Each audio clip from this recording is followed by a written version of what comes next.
You're watching ABC7 News at 7. So social media has actually contributed in a kind of a negative way to the lack of survival of sharks that are being caught on the beaches.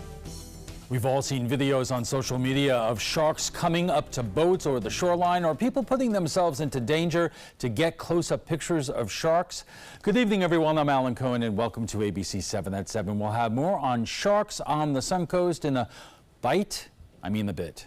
But first, our top stories at 7. We are known for our pristine, idyllic beaches. We are also known this time of year for red tide. Crews from Sarasota County are picking up 16 tons of fish today alone from Siesta Beach, and we'll be back at it tomorrow.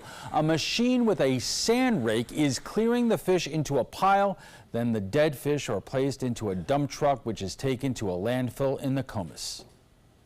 There's a lot to clean up. There are, as we speak right now, we've removed 3 5-yard truckfuls of fish, dead fish. Beach officials will continue to monitor the beaches. This work is expected to be going on for at least the next day or so. And if you want to report a fish kill, you can submit a report or call the Florida Fish and Wildlife Conservation Commission. The toll-free hotline offers information about how and where to report fish kills. FWC scientists study disease and mortality in wild fish populations. These reports can help scientists respond appropriately. While cleanup efforts are underway to remove deadly fish from beaches around the Suncoast, local anglers in the area are working around red tide and dead fish to get their daily catch. A charter captain says much of the red tide seems to be right along the edge of the coast, but if you go out into the Gulf a few miles, it isn't out there. When the red tide starts killing fish and the fish drop to the bottom and they deplete the oxygen in the water because they're decomposing, which uses up oxygen, and that also can kill fish and organisms in the water also. Walker says at this point the worst red tide may be on the waters off of Charlotte and Lee counties. One of the biggest questions we get is, where is the red tide right now? Here is the most recent status map released by the FWC. Red dots show high concentrations of red tide, orange is medium, and yellow is low. As you can see, Manatee County is okay, but high concentrations were reported in North Sarasota County, south to Collier County, and from Lido Key south. Beachgoers are reporting respiratory irritation. FWC will release a full report tomorrow with updated information. Tonight, Congressman Vern Buchanan is calling on state and federal officials to do more in the effort to combat red tide. Buchanan says he has met with experts, including Mote Marine, who have all told him different opinions on why the red tide is so strong. Buchanan says after seeing its effects firsthand, he will be asking NOAA to allocate a good chunk of the $8 million in federal money it just received to Mote Marine Laboratory for new research. So the thought is that if we can figure out what's causing it, then we can deal with it. A lot of people have a lot of different opinions. I know we can get the resources, but where do you put those dollars in terms of trying to address it? And that's the challenge. Coming up tonight at 11, we'll hear more from Buchanan and his proposed solutions, and we'll hear from a scientist that says the red tide outbreak is not that unusual. When red tide conditions are bad, it can make you cough, sneeze, irritate your throat, and may make you feel scratchy, and it might be difficult to breathe. Health officials say certain people should avoid the beach altogether when red tide is present. The Florida Department of Health advises people with severe or chronic respiratory conditions like emphysema, asthma, or COPD to avoid red tide areas, especially when winds are blowing toxins on or near the shore like today. It's more of a chemical irritant. So if, much like you would walk in anywhere and breathe something in that's an irritant, it's going to irritate you in your eyes, in your lungs, kind of like smoke. Maybe that's not a great analogy, but that's what comes to mind. Dr. Stone says he is not aware of any long-lasting health impacts of the red tide. The algae blooms are poisoning a variety of our marine life, causing them to suffer and die before they wash ashore, but there might be a way for all of us to help save some of them. We spoke to scientists from Mote Marine Laboratory today to find out how they say the first thing you should do is to call Mote Marine or Florida Fish and Wildlife to report a sick animal. The quicker they find out, the faster they can get someone out there to help save them. Any kind of documentation people can provide us when they're on scene really helps us make decisions about how many people we need to bring, what equipment we need to bring. So any kind of sort of photo documentation, video documentation is really key to help us. They also say it's important to report any sick or dead marine life because if the toxins stay in the water or in the air, the algae can bloom and it will just keep spreading. Another frequently asked question is that we can answer tonight is, can red tide affect your pets? The answer is yes. If you live close to the beach, you should bring pets inside during a bloom to prevent respiratory irritation. If you are at the beach with your pets, do not let them play with dead fish or foam on the beach during or after a red tide outbreak. And if your pet swims in the red tide, wash it off as soon as possible. Now let's head over to meteorologist Steve Newman with the First Alert forecast. Steve. Alan, nothing in our weather headlines shows any improvement for the red tide. We do have a slight pattern shift, and that means our winds are going to be more southeasterly, which is what we expected this time of year. They've been southerly for the last several days, giving us morning showers and storms. We won't see that as we move through the weekend. More typical weather of summer is ahead. Taking a look at the GO-16 satellite image. Yesterday at this time we had a lot of thunderstorms and they were coming up from the south, but look closely, you can see the flow is now from the southeast. Hefty storms to the north of us. The Panhandle still getting drenched for the third day in a row. They've got very heavy rain up through there. One particularly strong storm up around Jacksonville to Gainesville earlier today. And I got my eyes on another line that's developing right up I-75 in Lee and Collier County, coming up into part of DeSoto County right now. A little closer look, it's getting some lightning there. You may be able to see from Northport, and it's moving generally into Manatee County. But I think if we look at our future radar prediction, it's indicating that will continue to move to the north, but look what happens around 11, 12 o'clock, more right along the coast, similar to what we had last night. Here's our evening forecast if you're going out on the town. Temperatures should gradually cool off into the 70s, but it won't be till after midnight with a chance of evening thunderstorms. The greatest chance will be about midnight to 2 a.m., perhaps as early as 11. We'll keep an eye on that. And one way you can keep an eye on this is with the ABC7 First Alert weather app. Make sure you download it. You can follow by radar the path of these storms as they approach. It's very configurable. You can decide what you want to hear, what you don't want to hear, the noises that you want it to make. Make sure you download it, and you'll be prepared for our Suncoast constantly changing weather. Alan? Steve, thank you. Have you noticed it seems like there have been more viral videos lately of sharks close to shore here and elsewhere around the country? Are sharks closer to shore and people more often, or are there more cameras capturing these encounters and putting people and their lives on the line to get the shot? ABC7's Jackie Kelly answers that question. Jackie. Alan, Mote Marine Lab and social media experts tell me when some people see others post pictures and videos of sharks on their newsfeed, they want to recreate that. However, this reaction can be dangerous for the photographer and the sharks. People don't understand that there is a line that should be drawn between appreciating, for example, wildlife as opposed to intruding upon it. And I think it's that dichotomy that one needs to understand, that there's a social responsibility with your camera. Mote Marine Lab Center for Shark Research Director Bob Huter says the age of social media may be bringing more awareness of sharks in our water, but not in a positive way. So social media has actually contributed in a kind of a negative way to the lack of survival of sharks that are being caught on the beaches. He says seeing other people post photos and videos online of sharks makes people want to do so as well. These beach fishermen are catching the animals. They want to have a glory shot of the shark for Facebook or Instagram. However, doing so is not only dangerous for the people obtaining these shots, but also for the sharks. Everybody thinks, okay, we've just saved that shark, but actually that shark probably will not survive. So what we need to do is get people to understand that and not take those pictures out of the water. Keep the sharks in the water, keep their gills getting enough oxygen. Susan Nylon of the Nylon Report says this chain reaction of wanting to recreate what they saw on their newsfeed is common. I think that when people watch a video on social media, they don't realize what it took to get that video. And so it looks very easy, it looks attainable, and then they themselves not only want to do that whatever that action was, but they also want to up it. However, when people do try to one-up these pictures or videos, it could turn dangerous. One example is when an Instagram celebrity decided to pose with nurse sharks in the Bahamas. But when trying to capture the perfect picture, she was bit. This isn't uncommon for people who try to make a career out of social media. People that make a lot of money out of doing it, and it looks really easy, and it looks like it doesn't take a lot of talent. And it also enforces the more sensational you get, the more followers you'll have, which means you could possibly get money for doing that. And I just think people don't recognize the risk that's involved and the responsibility that comes with it. And Nylon says that responsibility should be taken seriously. Just because there's no rule out there that says don't do it doesn't mean you shouldn't think twice about doing it.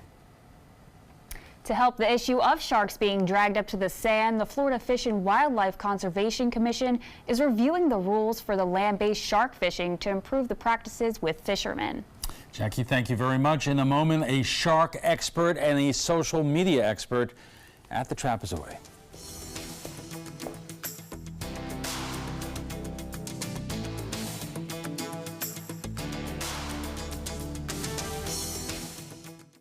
This is the story of a boy who was very sensitive to lights and sounds.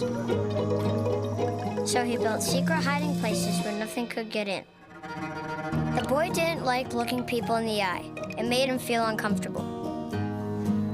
One day, he found out he had something called autism. His family got him help, and slowly, he learned how to live with it better. Early intervention can make a lifetime of difference. Learn the signs at autismspeaks.org. The following message is brought to you by Mesobook.com. People who have been diagnosed with mesothelioma have many questions. How did I get this disease? What are my treatment options? How will this affect my loved ones?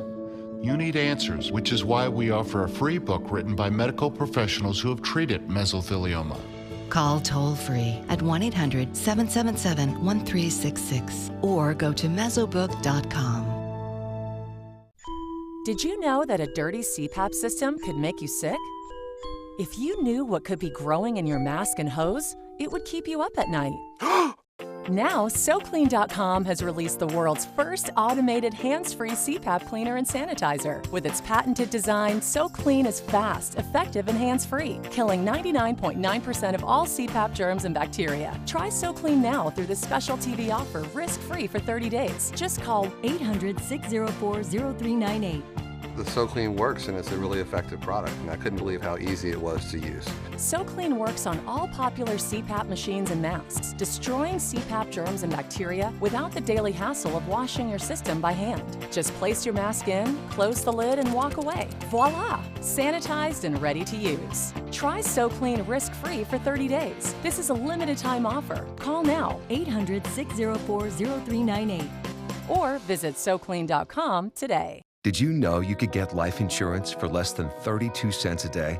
With guaranteed acceptance whole life insurance through TrueStage, you can get up to $25,000 in protection with a single phone call. TrueStage can help free your family from immediate financial stress when you're gone. Utility bills, mortgages, car payments, those are a lot of things that can add up pretty fast. And even if you're on a fixed income, prices fit your budget, starting at less than 32 cents a day. Plus, your price will never increase and your benefit will never decrease. And with no medical tests or health questions, you cannot be turned down for any reason. Call 1-800-842-7189. Now, for a free, no-obligation quote, TrueStage offers plans to fit your budget. Help protect your family from immediate financial burdens after you're gone with guaranteed acceptance whole life insurance through TrueStage. Call 1-800-842-7189 now. Welcome back. Tonight, social media and sharks. Sure, there seems to be a lot of viral videos recently of close encounters between people and sharks. Researchers are reporting more sharks on the East Coast, but are they really closer to shore now, or are there just more people with cameras putting those videos up on social media, and are more people risking life and limb literally to get a photo of a shark with a toothy smile? Joining us for more are Bob Huter, the Director of Shark Research at Mote Marine Lab, and Chloe Conboy, our ABC7 digital content producer. Thank you for joining us both. Bob, I have seen stories here. In fact, one story here from CBS News that researchers are reporting seeing more sharks on the East Coast. Sure. Well, Alan, it's a combination of some of the shark populations are rebuilding. They are increasing in numbers because we've had very stringent fisheries management for sharks over the last 25 years, and after a long period of decline, we are getting back some of the healthier shark stocks, like the blacktip shark, which is a fairly small species. But also, we're putting more cameras in the sky, cameras on the water. You know, in a lot of the cases, these sharks have always been there. It's just that we're capturing it more on camera. Well, let me ask you this, because you gave me this really fascinating chart that shows that unprovoked shark attacks in the world and in the United States, it looks like since the late 1980s, the number of unprovoked shark attacks has risen dramatically. Well, it's risen steadily. Let's put it that way. And the interesting thing was, in the beginning of that period, sharks populations were crashing, they were declining, so that was not due to increasing numbers of sharks. It was actually due to more people in the water. And we're now in a situation where we've got so many people around the world in the water that things are going to happen. About 80 or so bites a year. Chloe, explain to me what happens here, because like any news story or any good video, we get it, we put it out there, and whether it's an individual or a news organization or any website, you want it to go viral. Yeah, I mean, Alan, we get so many videos of these shark videos that go viral almost daily. I mean, a lot of my position at ABC7 is having to filter through what gets posted on our website, on our app, and goes into the newscast. So we really have to decide, which videos will perform the best, but in a lot of instances we do get multiple videos of the same sharks within the same day. So there are a lot of copycat videos of people trying to one-up each other to see kind of who can get the most views. So when you have something that is interesting or outrageous in some way, what do you see in terms of how it explodes, in terms of the number of views it gets? I mean, it kind of all depends. I wish I had the magic answer of what really makes a video go viral, because that would make my job so much easier here. But I mean, it's really just kind of something that's really unknown. But I think just having any really up-close animal encounter here on the Suncoast is going to do phenomenal on our website. All right, our conversation on shark videos here on the Suncoast continues right after we get the check on the first alert forecast with meteorologist Steve Newman. Steve. Hey, Alan, the weather last week or so has been kind of odd. You get up in the morning, it's cloudy and muggy, and you got thunderstorms in the morning and the morning commute. Well, that whole pattern is changing as we get a shift in the weather. And looking out of the KC Key Cam, a beautiful sunset just about to occur, and the temperature at the airport is 86 degrees. Our dew point is 76, very muggy. It's jungle humidity out there right now. And our high today, 91. Last night's low, 76. Only 1 degree above normal on both counts. It's been as warm as 96 4 years ago on this date. Temperatures across the state cooling off after a real scorcher today, with heat indexes that feel like temperature 100, 103, 104 in several locations, not only in the heart of Florida, but across our viewing area as well. But right now, much more comfortable. 86 at Longboat Key, Northport 91, 90 at Punta Gorda and Arcadia. If we look at satellite, the whole pattern is changing. Instead of the flows coming up from the south, it is now coming in from the southeast. And that's generally what we get in July and August. And that allows a couple things to happen. It creates a thunderstorm engine. We get the sea breeze coming in as the heat of the day develops. It collides with the flow from the east, creating thunderstorms. They mature, send out outflow boundaries. It's a beautiful thing if it works. It's not working just yet, but over the weekend we'll probably see it. But look at this. Here comes a line of thunderstorms just developing in the last couple hours right up the I-75 corridor. And I think this is going to be bringing us some thunderstorms through much of our viewing area through the evening hours until about 1 or 2. Not only these, you can see them right now moving up through western Sarasota, eastern Sarasota County, Charlotte, and DeSoto County.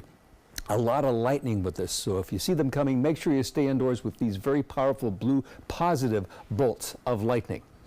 Well, the whole pattern is changing because the Bermuda High and the ridge extending over Florida is shifting ever so slightly, changing that wind direction.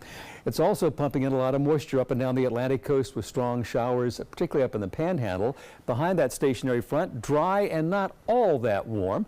We can look and see right now Kansas City 92, Chicago 85, Toronto with 81. It's still very hot, and it's going to get hotter next week in the west. The fire danger is nowhere near over, really early in the fire season out there, and there's no hope of conditions improving for a devastated area in Northern California.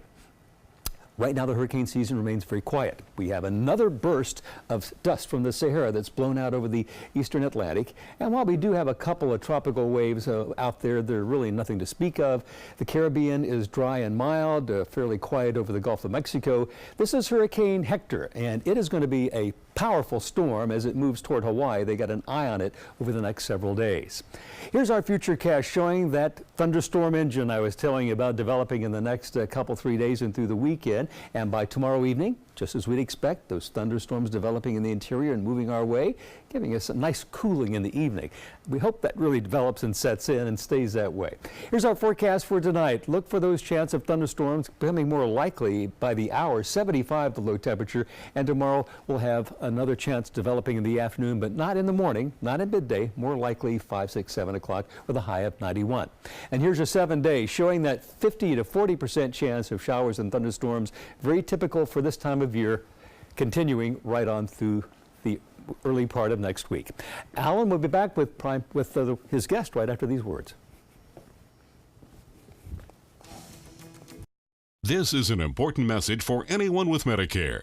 You may be eligible for an all-in-one Medicare plan that combines hospital, medical, and prescription drug coverage together with extra benefits that may include dental, vision, hearing aids, and much more. Some of these plans have a $0 monthly premium regardless of your income.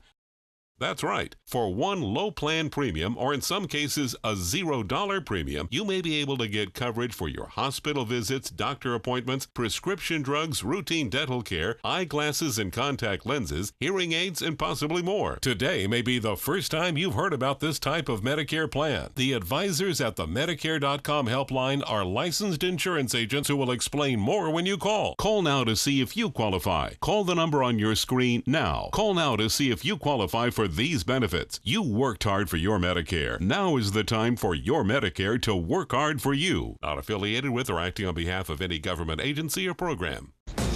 Coast Guard, we are taking on water. The United States Coast Guard.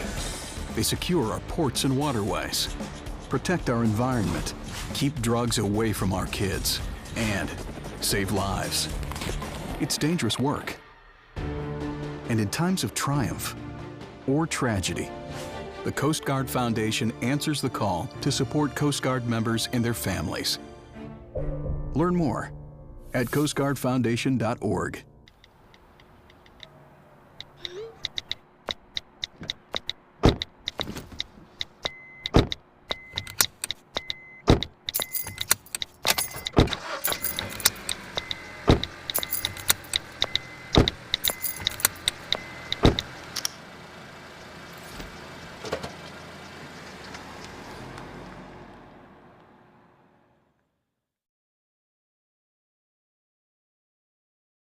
My name is Blake. I received a heart transplant when I was 2 weeks old. I play defense for the Red Hot Tornadoes. Sometimes my heart starts pounding like faster and faster as I go. I know I have someone else's heart inside me. It makes me feel happy because someone was generous enough to give me a second chance to live. This gift of life was made possible by an organ donor. Imagine what you could make possible. Sign up as an organ, eye, and tissue donor. Go to organdonor.gov. For more than 100 years, American Humane Association has been teaching kids to be kind to animals. Those in our homes, on the farms, on the silver screen, and wildlife conservation caring for the world's vanishing creatures. But we can't do it alone. Visit kindness100.org to find ways to teach kids how they can make a more caring, compassionate, and humane world for all of us. Welcome back. We are talking about shark videos taken here on the Suncoast, and joining us for more are Bob Huter, the Director of Shark Research at Mote Marine Lab, and Chloe Conboy, ABC7 digital content producer, and now the case in point. Chloe, we recently saw a video shot not far away from here of a hammerhead shark, which went viral. What exactly was that?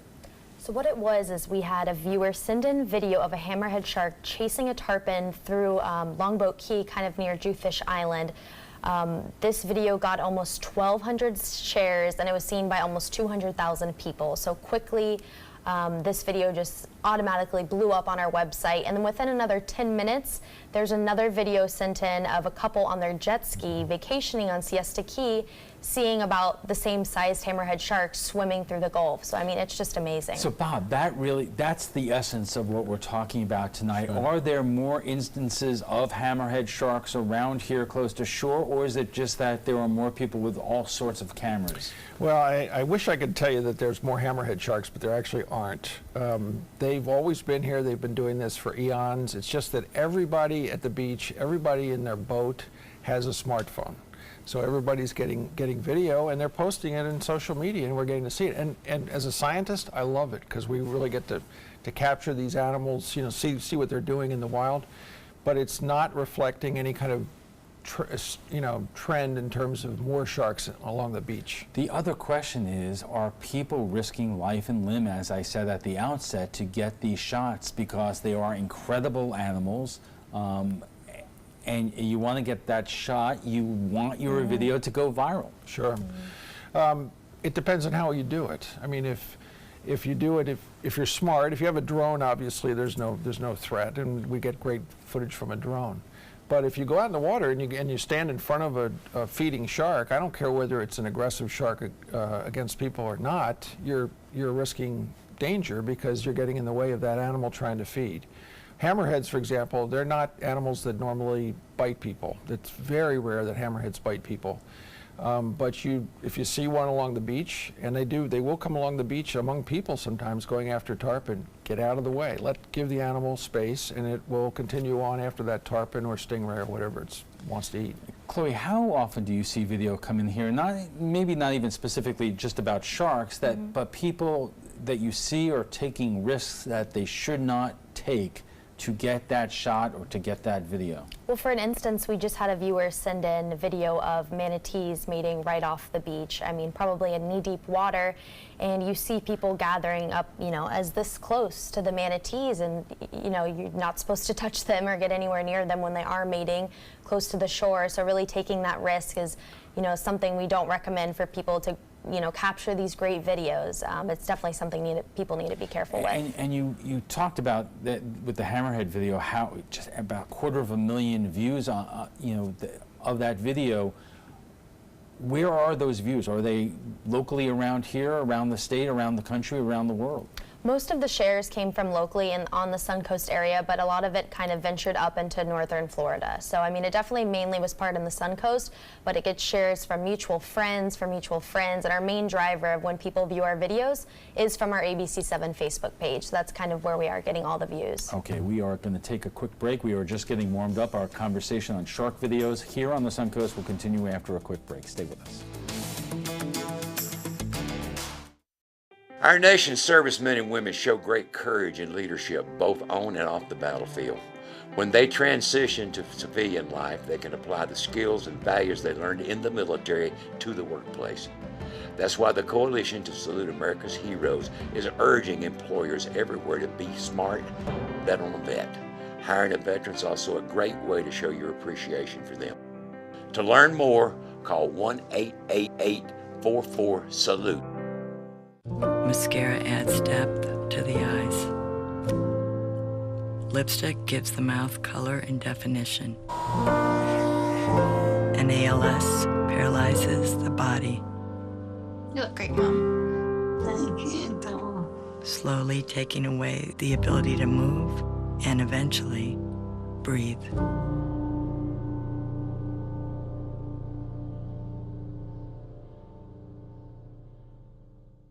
Stay connected to your clients and new customers using ABC7 digital media services. Our team of professionals provide a wide array of digital services to help you get the most out of your website. We specialize in building and helping you maintain the most effective digital solutions for your business. It's vital that your online presence stands out, so our experts will equip you with the best resources available. Trust ABC7 digital media services to give you the right tools to grow your business. The thought of my sons growing up without me inspired me to quit smoking. I talked to my doctors, and then I threw away all my cigarettes, ashtrays, and lighters. I started exercising instead of smoking. Letting my friends online know I was quitting kept me on track. Staying away from alcohol when I was first quitting was key. I kept on trying, learned something each time. Do whatever it takes. No matter how many times it takes. We did it. You can too. For free help, visit cdc.gov/tips. Here's something we bet you didn't know. Nearly half of all cancers can be prevented. That's right, half. Nearly 50%, mostly by making small everyday changes in your diet and controlling your weight, walking more, eating less, and eating foods that help you and your family to seriously reduce the risk of cancer. And of course, by not smoking. Visit the Cancer Prevention Together We Can website and get a free 30-day planner filled with tips, recipes, stats, and more about protecting your family. Go to prevent50.org. The body, it is a work of art and a powerful ally in the fight against cancer. A new approach called immunotherapy works by helping our immune system correctly identify and eradicate many types of cancer cells. Speak with your doctor and visit su2c.org/immunotherapy to learn more. Your body might just be your greatest hope.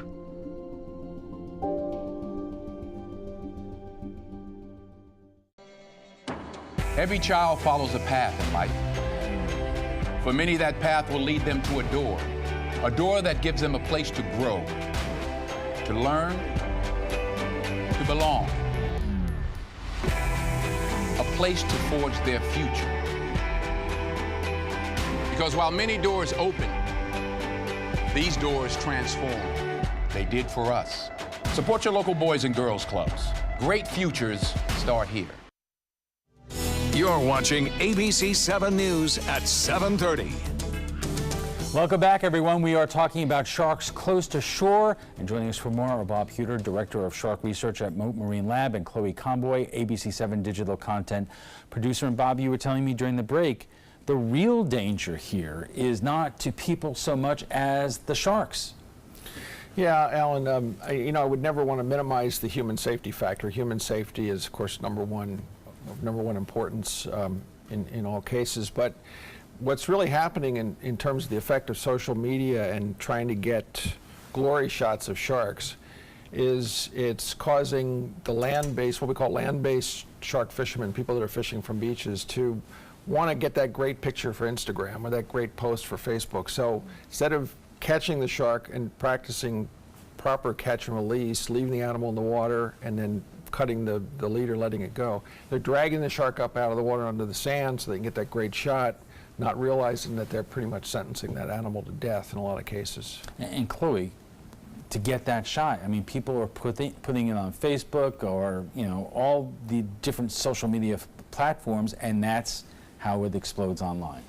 Exactly, and that's exactly what people are trying to do. It's almost like a one-up contest of, who can catch the biggest shark, who can have the most views, who can have the most followers, and people are just doing whatever they can to gain that attraction on social media. So, Bob, we talked about that chart that you showed us in terms of the unprovoked shark attacks around the world, and how it's increased as the amount of people are in the water, and the return of sharks to the water.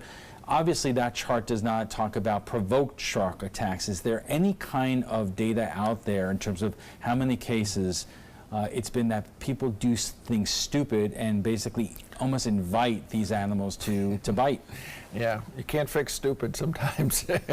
Well, the data here are from the International Shark Attack File, which is at the University of Florida, and they separate out what they call the provoked from the unprovoked incidents. So those data are the unprovoked attacks, And I would guess that they probably get about half as many of the same numbers of incidents that are called provoked, that they separate out and say, no, these are not what we would call shark attacks of the unprovoked variety. We seem to have a fascination with sharks. I know I have ever since I was a kid, but now we have a whole week, Shark Week, that is dedicated to all sorts of programming about sharks on one of the cable networks. And Bob, I'm curious what you think in terms of the impact that has had, good and bad, in terms of people's behavior and also what they try to get up there on social media. Yeah, I mean, Shark Week for me is a real mixed bag. A lot of it I just cringe because I see a lot of hype, and a lot of times the programming actually is emphasizing fear in a way that we shouldn't be doing anymore. It's kind of playing on the Jaws mystique about sharks. But then some programming is actually quite good, and it's more scientific, and it shows the beauty of the animals and so on. So that it's a mixed bag, but there's no question. I mean, how many other animals out there have their own week on television? And it's not just Discovery Channel, it's all the media outlets that jump on board with this and get excited about Shark Week. So it definitely raises the level of interest of sharks, and but it also can fuel some of this when we're talking about getting these videos. Right, and Chloe, I'm wondering, and I don't know if you have the answer to this, but can you make an equation from Shark Week and this programming, good and bad, that's on television, to what people do in terms of going out and either looking for sharks or taking really chances that they should not take to catch them on video? Well, unfortunately, I don't think I have the answer, but we did receive a higher volume before Shark Week of all the shark videos recently when there were the 2 whale shark sightings off Anna Maria Island, and then recently the hammerhead shark sighting off Longboat Key.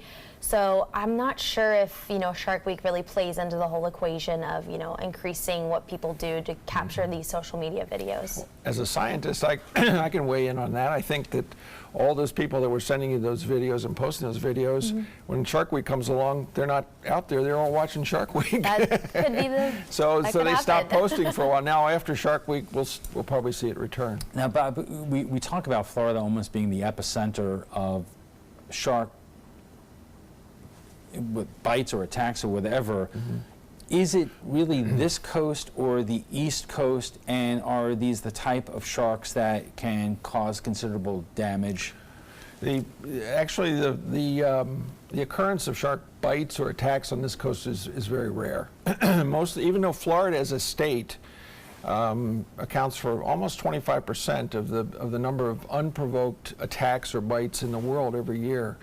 Almost all of those, the great majority of those are on the East Coast, especially in the area around Daytona Beach, Volusia County, a place we call Shark Alley, where there's big groups of these mid-sized to small sharks feeding in the surf zone, and there's surfers out there, there's bathers, and people are getting their hands bitten, their ankles bitten, and every one of those individual bites is counted as an attack.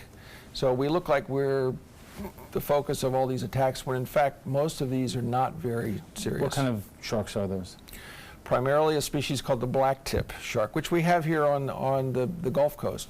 But the difference is on the East Coast, you've got a very narrow continental shelf. You can see blue water right out there, and it drops off. Yeah, and you provided me with a chart that shows that Florida and the Southeast really is the epicenter for shark attacks around the world. But when you're talking about fatal shark attacks, they're really very few, and the closest one to us was Cuba.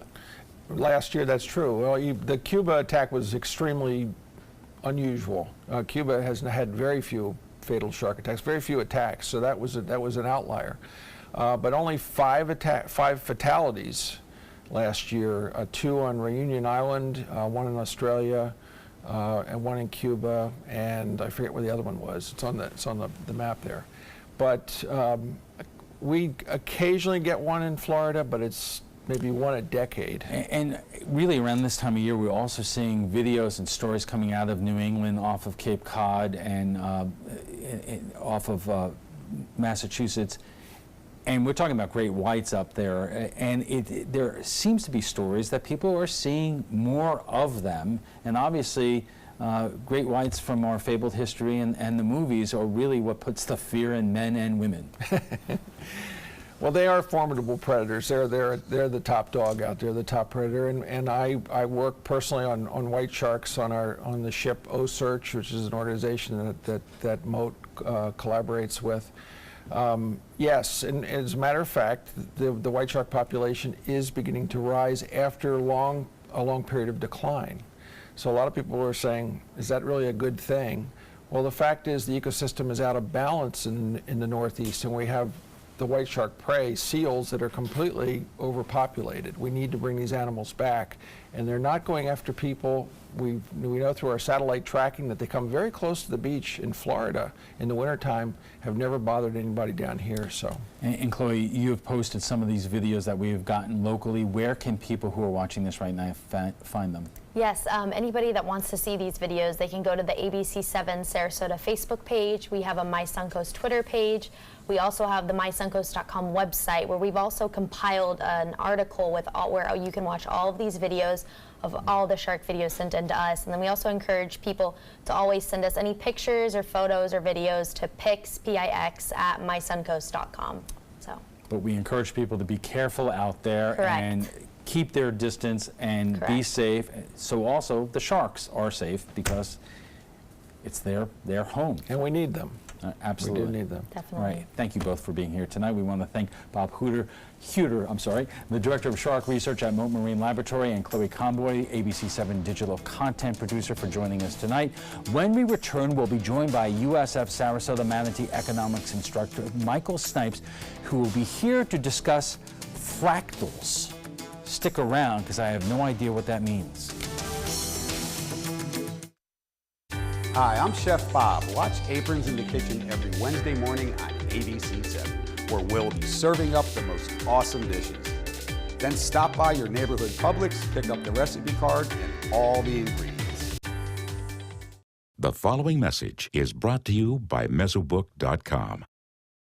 People who have been diagnosed with mesothelioma have many questions. How did I get this disease? What are my treatment options? How will this affect my loved ones? You need answers, which is why we offer a free book written by medical professionals who have treated mesothelioma. Call toll-free at 1-800-777-1366 or go to mesobook.com. Find out first at 4 on the Suncoast with ABC7 News at 4.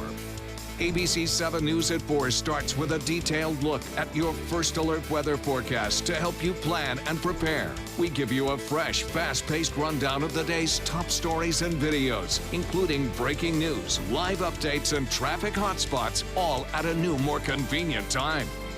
Find out first at 4, weekdays on ABC7. This is an important message for anyone with Medicare.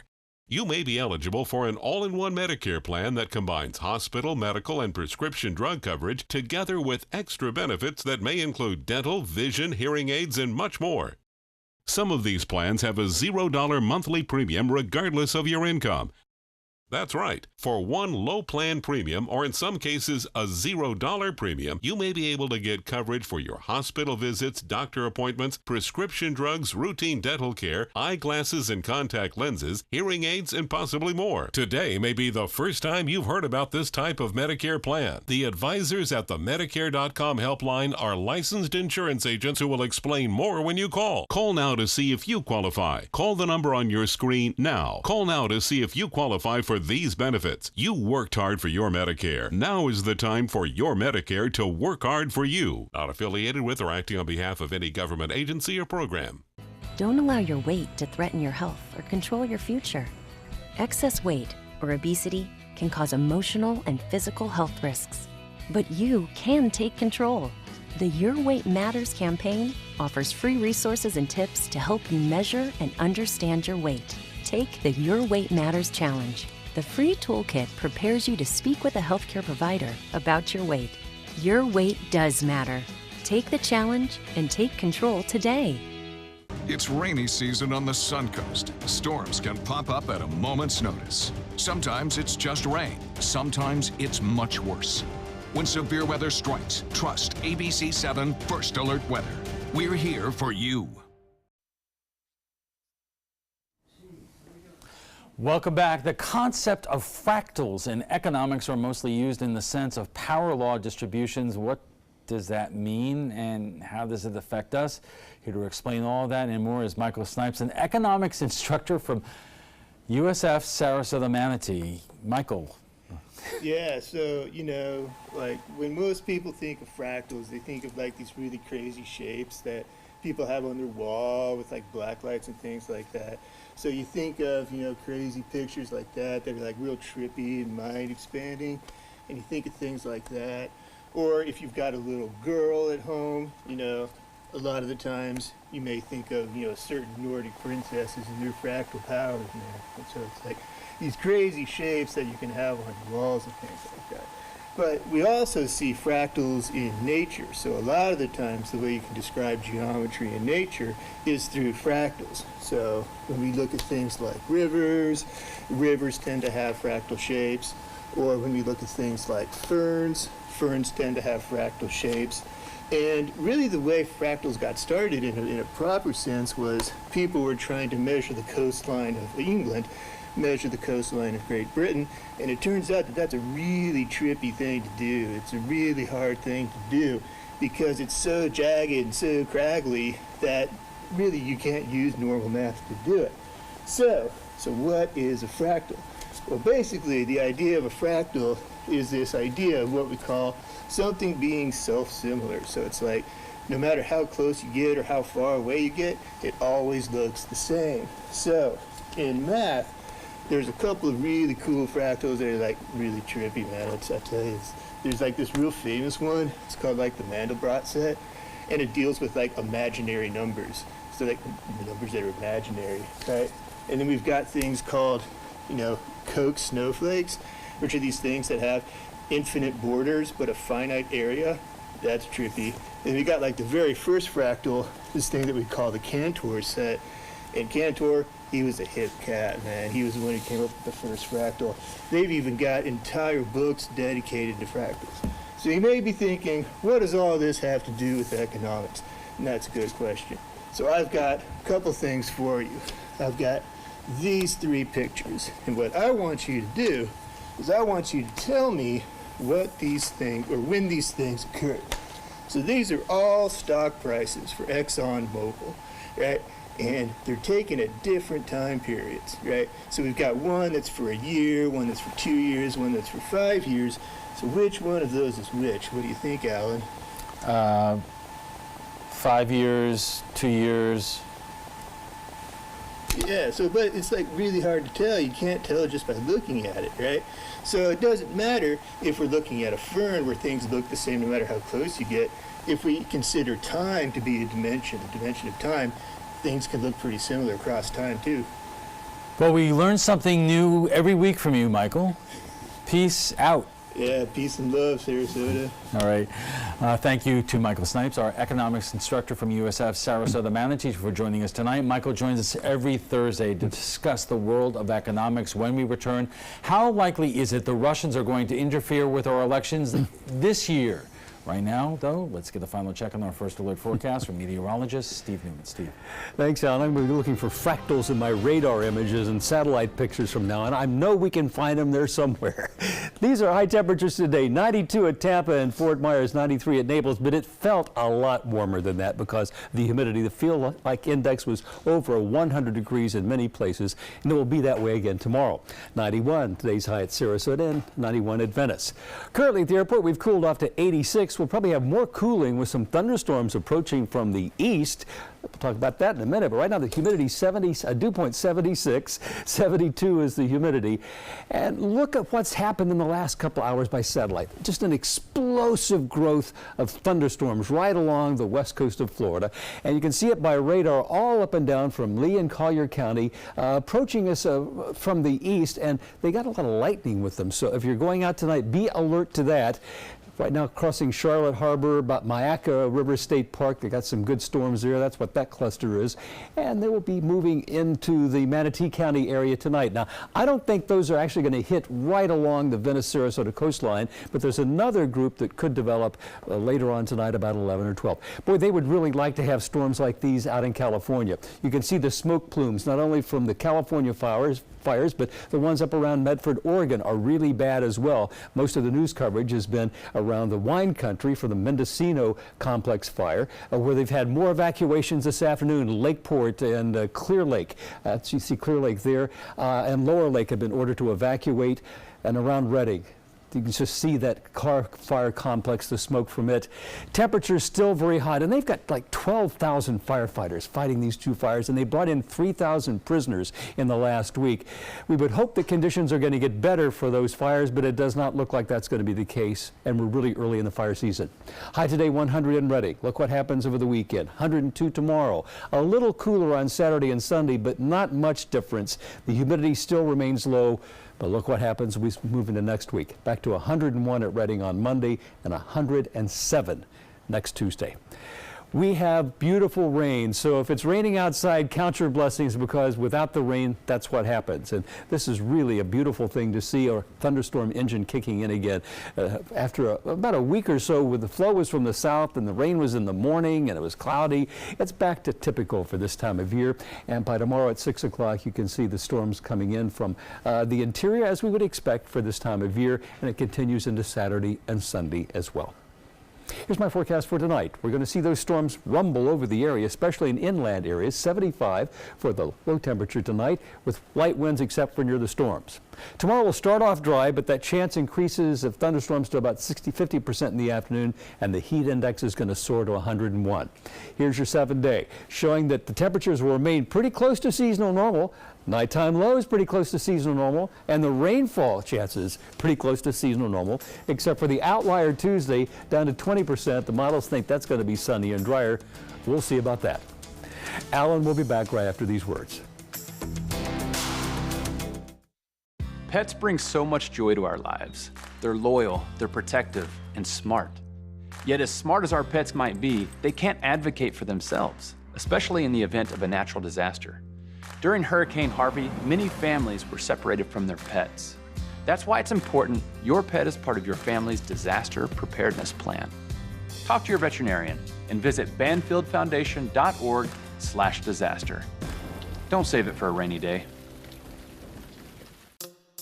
When it comes to drinking, what do you think moderation is? The U.S. Dietary Guidelines define moderation as up to 1 drink a day for women and up to 2 drinks a day for men. So what's a drink? The guidelines say a drink equals 12 ounces of beer, 5 ounces of wine, or a cocktail with 1.5 ounces of distilled spirits. Each contains the same amount of alcohol.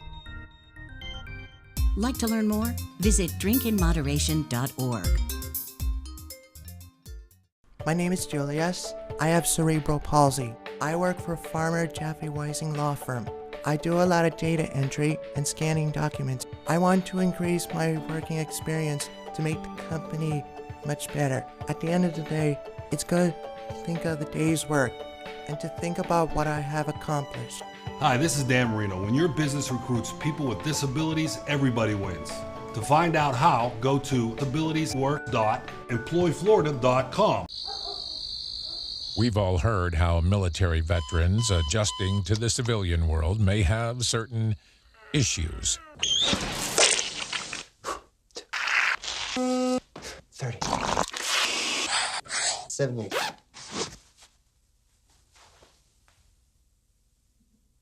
If only everyone had this issue. No matter what challenge they face, Easter Seals is here for America's veterans.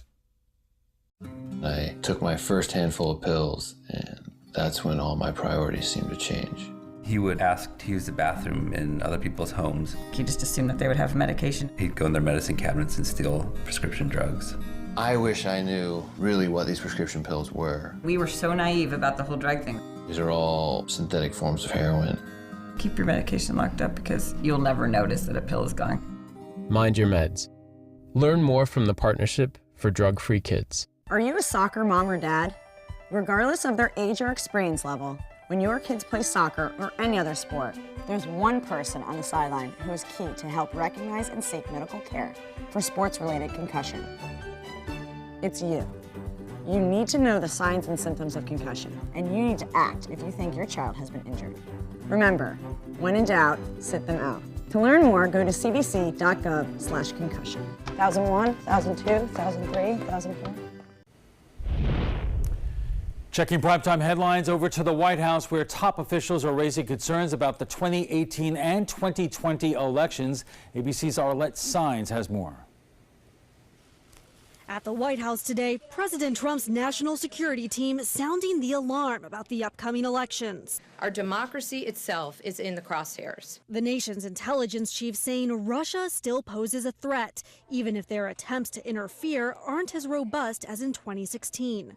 We continue to see a pervasive messaging campaign by Russia to try to weaken and divide the United States. That warning coming days after Facebook announced it shut down dozens of fake accounts, like these targeting hot-button social issues, part of a sophisticated campaign to influence Americans on their platform. We have to have a public-private partnership in this particular threat. But one topic the officials weren't talking about, President Trump's frustration with special counsel Robert Mueller.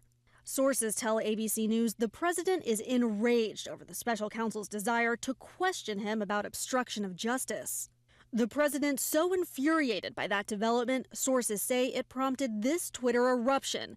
Attorney General Jeff Sessions should stop this rigged witch hunt right now before it continues to stain our country any further. As recently as yesterday, the president called the Russia probe a hoax. Today, the FBI director was asked about that label. Well, I can assure the American people that the men and women of the FBI, starting from the director all the way on down, are going to follow our oaths and do our jobs. President Trump has repeatedly said it could be Russia or others trying to interfere. Asked who those others are, Sarah Sanders said she could not discuss specific details. Arlette Saenz, ABC News, Washington. President Trump calls the media the enemy of the people. Well, it turns out one of his senior advisors, who just happens to also be his daughter, disagrees. I certainly received my fair share of reporting on me personally that I know not to be fully accurate. But no, I do not feel that the media is the enemy of the people. President Trump responded to his daughter's comments via what else? Twitter. The president tweeting in part, quote, "It is the fake news, which is a large percentage of the media, that is the enemy of the people." And that's all the time we have for this evening. I'm Alan Cohn. Thanks for joining us. Good night.